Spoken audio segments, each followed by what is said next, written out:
Prince William joins King and Camilla on rare joint outing for touching reason. The King and Queen, along with Prince William and Prince Edward, the Duke of Edinburgh, hosted a special reception at Windsor Castle for Second World War veterans. The King and Queen were joined by Prince William as they chatted warmly to World War II veterans to mark Armistice Day.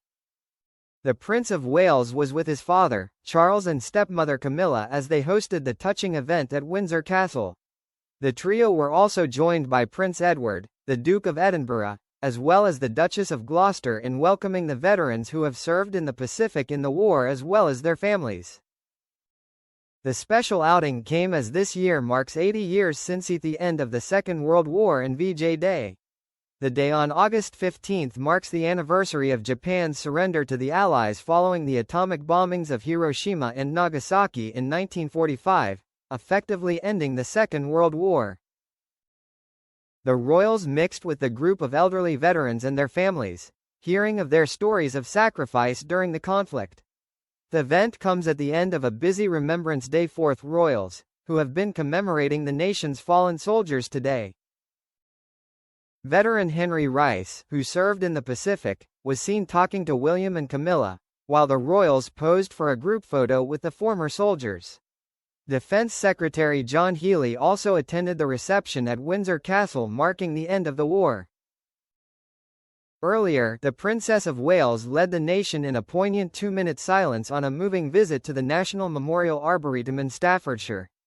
Kate stood silent, still, and deep in thought as she joined veterans in honoring the war dead at the Armed Forces Memorial, before laying a wreath in memory of those who paid the ultimate sacrifice. Watched by the crowd, which included veterans and their families, she stepped forward to lay a large ring of poppies before appearing to take a moment of reflection and then returning to her seat.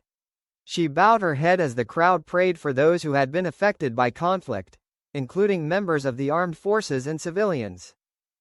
Earlier, Camilla, meanwhile, joined commuters on a train from Chippenham to London Paddington to take part in Great Western Railway's Poppies to Paddington initiative. She travelled on the 9:28 a.m. service to London from the Wiltshire station to mark the initiative, where wreaths are placed on early morning train service sand brought to Paddington Station for a special service. William also earlier marked Armistice Day by telling young people about the importance of wearing a red poppy and that "remembrance is for everyone." His message to children across the UK was played out at the Royal British Legion's Remembrance Assembly, which was streamed on YouTube.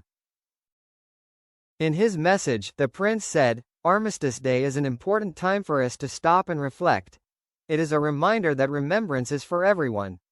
When we remember, we connect with service in a personal way. We learn from the courage of others, and we carry their stories forward, so they are not forgotten.